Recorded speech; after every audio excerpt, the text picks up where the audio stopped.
평안하십니까? 2021년 3월 30일 고난주간 화요일 말씀 묵상 시작하겠습니다. 제가 기도하며 아침 묵상 시작합니다. 하나님 아버지, 특별히 이번 주간 예수 그리스도의 십자가 사역, 주님께서 당하신 그 고난을 묵상하는 주간으로 우리가 보내고 있습니다.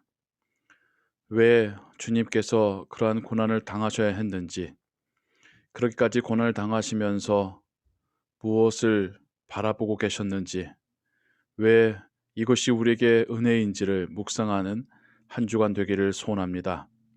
성령 하나님, 이 시간 우리가 함께 말씀을 읽고 듣고 또 말씀 의지하여 기도할 때에 우리에게 은혜 베풀어 주시고 우리 삶 가운데 그 은혜가 계속해서 이어져 가게 하여 주옵소서. 예수 그리스도의 이름으로 기도하옵나이다. 아멘.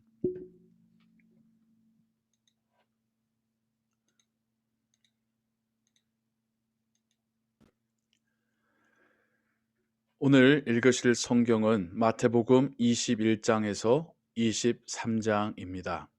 그리고 이 시간 우리가 함께 읽고 묵상할 말씀은 마태복음 21장 12절에서 22절의 말씀입니다. 예수께서 성전에 들어가사 성전 안에서 매매하는 모든 사람들을 내쫓으시며 돈 바꾸는 사람들의 상과 비둘기 파는 사람들의 의자를 둘러 엎으시고 그들에게 이르시되 기록된 바 내 집은 기도하는 집이라 일컬음을 받으리라 하였거늘 너희는 강도의 소굴을 만드는도다 하시니라. 맹인과 저는 자들이 성전에서 예수께 나오매 고쳐주시니 대제사장들과 서기관들이 예수께서 하시는 이상한 일과 또 성전에서 소리질러 호산나 다윗의 자손이여 하는 어린이들을 보고 노하여 예수께 말하되 그들이 하는 말을 듣느냐? 예수께서 이르시되 그렇다. 어린 아기와 젖먹이들의 입에서 나오는 찬미를 온전하게 하셨나이다 함을 너희가 읽어본 일이 없느냐 하시고 그들을 떠나 성 밖으로 베다니에 가서 거기서 유하시니라. 이른 아침에 성으로 들어오실 때에 시장하신지라 길가에서 한 무화과 나무를 보시고 그리로 가사 잎사귀밖에 아무것도 찾지 못하시고 나무에게 이르시되 이제부터 영원토록 네가 열매를 맺지 못하리라 하시니 무화과 나무가 곧 마른지라. 제자들이 보고 이상히 여겨 이르시되 무화과 나무가 어찌하여 곧 말랐나이까? 또 너희는 너희가 기도할 때에 무엇이든지 믿고 구하는 것은 다 받으리라 하시니라. 이것은 하나님의 말씀입니다.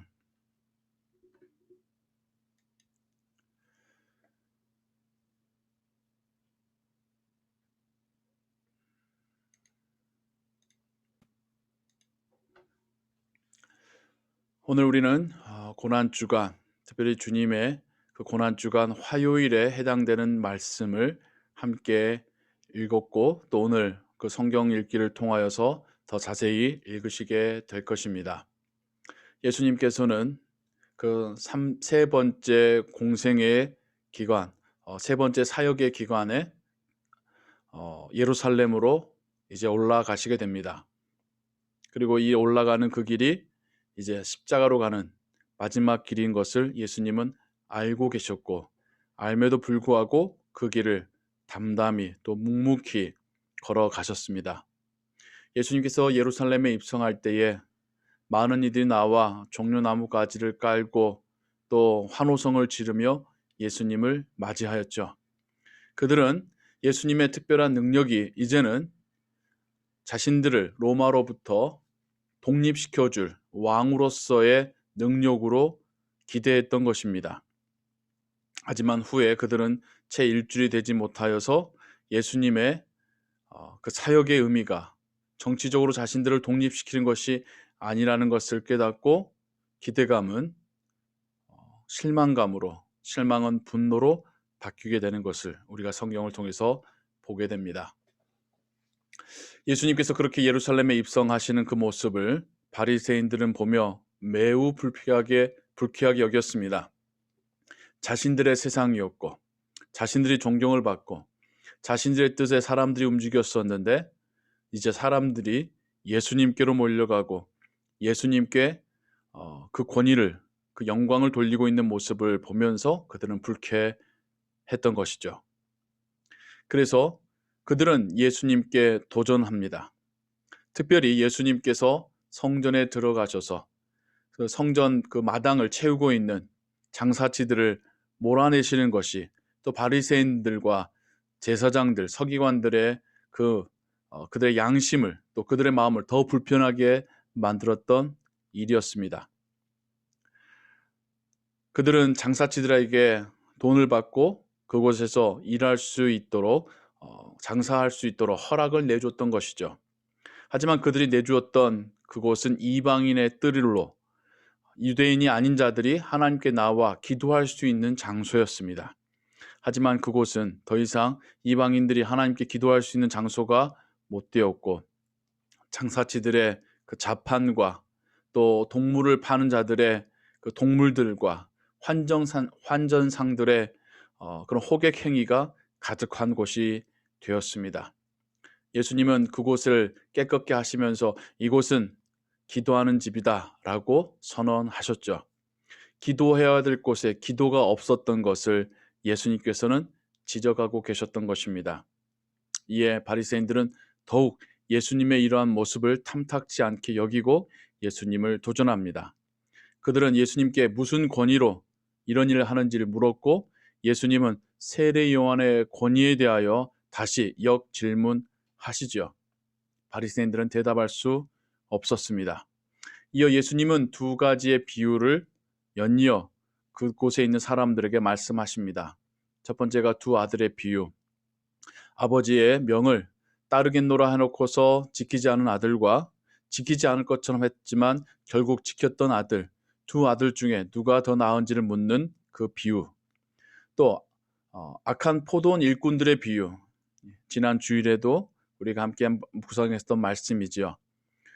주인이 세를 주고 소작농들에게 맡기고 갔지만 그들이 주인에게 세를 바치지도 않고 또 주인이 보낸 종들을 때려서 상처를 입히고 마지막에는 주인의 아들마저도 죽여서 주인이 그들을 진멸하고 다른 이들에게 포도를 맡겼다라고 하는 이 두 가지의 비유를 해 주십니다. 극명하게 비교되는 두 부류의 사람들이 이 두 비유에 나오죠. 하나님께 처음 은혜를 받았지만 그 은혜를 다시 빼앗긴 사람들이 있고요. 은혜 받지 못할 것처럼 보이지만 하나님께 그 은혜를 받은 사람들, 이 두 부류의 사람들이 나옵니다. 오늘 우리가 읽었었던 성경에서도 저는 자들과 앞을 보지 못하는 자들이 예수님의 그 치유의 은혜를 받는 장면을 보게 됩니다. 어린 아이들이 예수님을 환호하고 환영하고 찬양하는 이야기들을 보게 됩니다. 그들이 바로 하나님께 은혜 받은 자들이겠죠. 바리새인들, 서기관들, 제사장들은 하나님께 먼저 은혜를 받은 자들이었지만 그 은혜와 그 복을 온전히 지키지 못하고 빼앗긴 자들이 되겠죠. 그렇게 하나님의 은혜는 유대인을 넘어서 모든 열방을 향하여 나아가게 됩니다. 그것은 그 당시에 기적과 같은 사건이었고 당시 유대인들에게는 결코 일어날 것을 기대하지도 않았고 이해할 수도 없었던 사건이었습니다. 예수님께서 성전에 다시 들어오셨을 때에 시장하셔서 무화과 나무에서 열매를 따서 드시려 하지만 잎사귀만 무성하지 열매가 없는 모습을 보게 되십니다. 그리고는 그 나무를 저주하시죠. 물론 그 나무가 열매 맺지 못한 것도 문제였지만 예수님은 이 사건을 통하여서 유대인들의 영적인 상태를 그 나무에 빗대고 계시는 것입니다. 유대인들은 종교적으로 화려하고 여러 가지를 지키는 것 같고 그들이 하나님을 잘 지키는 것처럼 그렇게 정말 소리를 내지만 실상에는 하나님께서 바라시는 열매는 없었던 것입니다. 예수님은 단지 그 무화과 나무만 저주하신 것이 아니라 열매 맺지 못하는 바리새인들, 유대인들의 지도자들을 책망하고 계시는 것입니다. 이때 예수님께서 이런 말씀하셔요. 기도로 이 산들어 들려 바다에 던지우리라 하는 것도 일어나리라. 기도의 능력을 말씀하시고 또한 그 믿음의 겨자씨와 같은 믿음도 그러한 큰 일을 이뤄낼 수 있다는 것을 말씀하시죠. 그럼 여기서 말하는 그 놀라운 사건은 무엇이겠습니까? 정말 산이 들려서 바다에 빠지는 것일까요? 그것처럼 세상이 뒤바뀌는 것을 말합니다. 그들이 가지고 있었던 세계관이 바뀌는 것을 말씀하고 계시는 것입니다.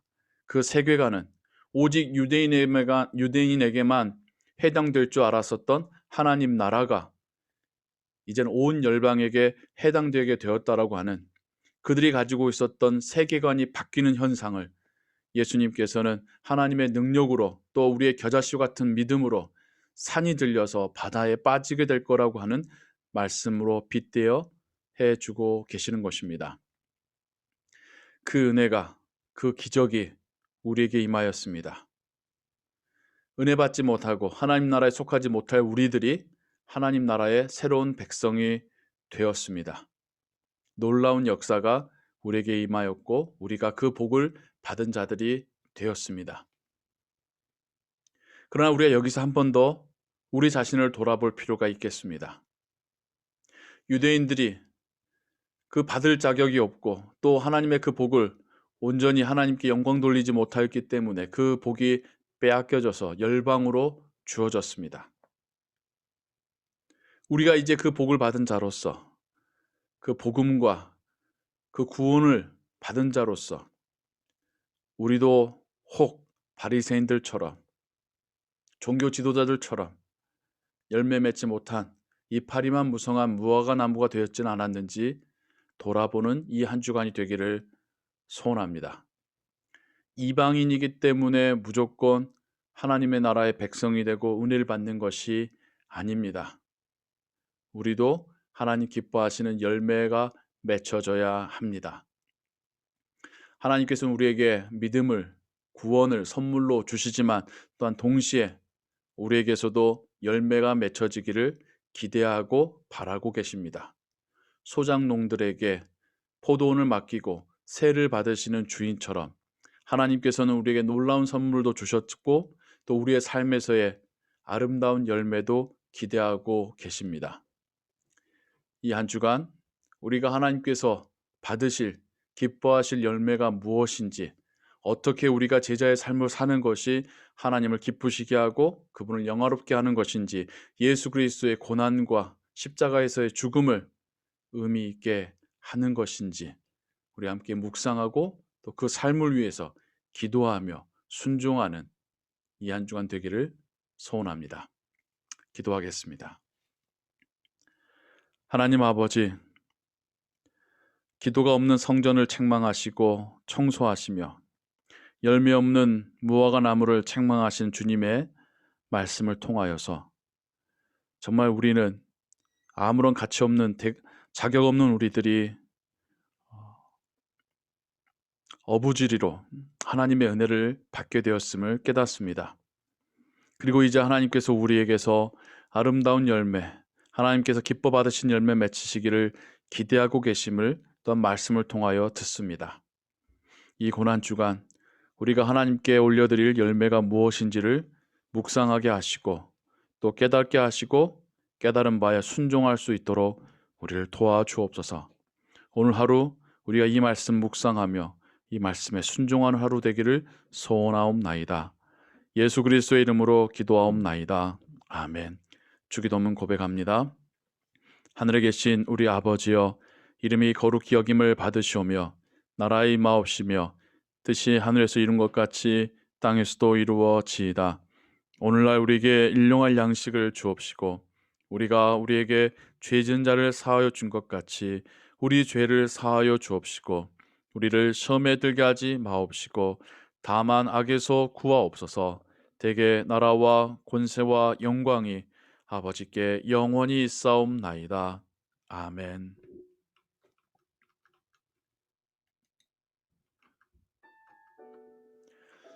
오늘 말씀 가슴에 품고 그 말씀 의지하여 기도하시고 그렇게 오늘 하루의 삶을 주의 은혜로 살아가시기 바랍니다.